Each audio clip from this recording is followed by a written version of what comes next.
Got good news for you. You can tell your grandmother or your mom that a pastor told you getting a tattoo is not a sin.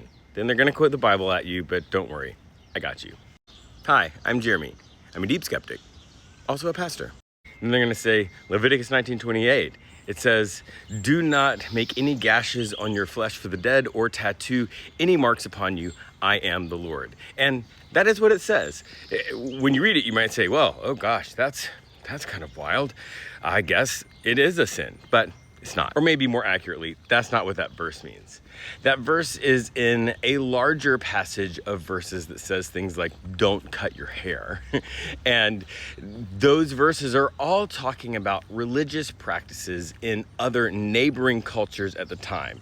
And what this whole passage, and really in some ways this whole book is about, is trying to get the Jewish people to live different lives. The term that's used in these passages is often to be called apart or set apart, to live differently than the surrounding cultures.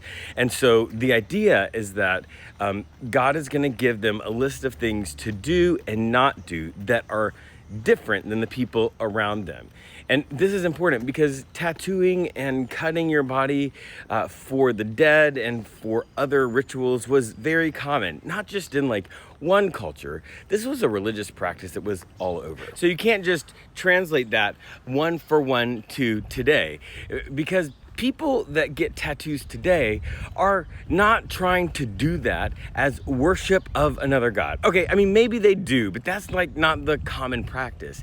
People get tattoos for a number of reasons, to signify life events, as a way of healing from different pain, as a way of marking moments in their life, or trying to move forward from something difficult. And there sometimes a reminder on your skin is something that it's like deeper inside of you, or you see it every day, and it says, okay, I'm gonna get through this. And before you say, oh, God dismissed all the laws in the Old Testament, that's not really helpful. It doesn't mean that this verse is in somehow not helpful at all. It means that to serve the God of the Bible, to be part of that movement, a core value is to be different than the world around you.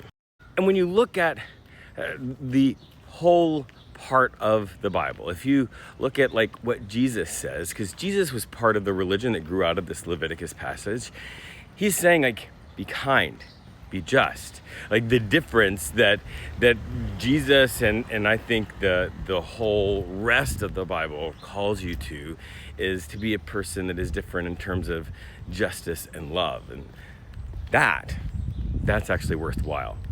Getting upset about people having tattoos, that's just ridiculous.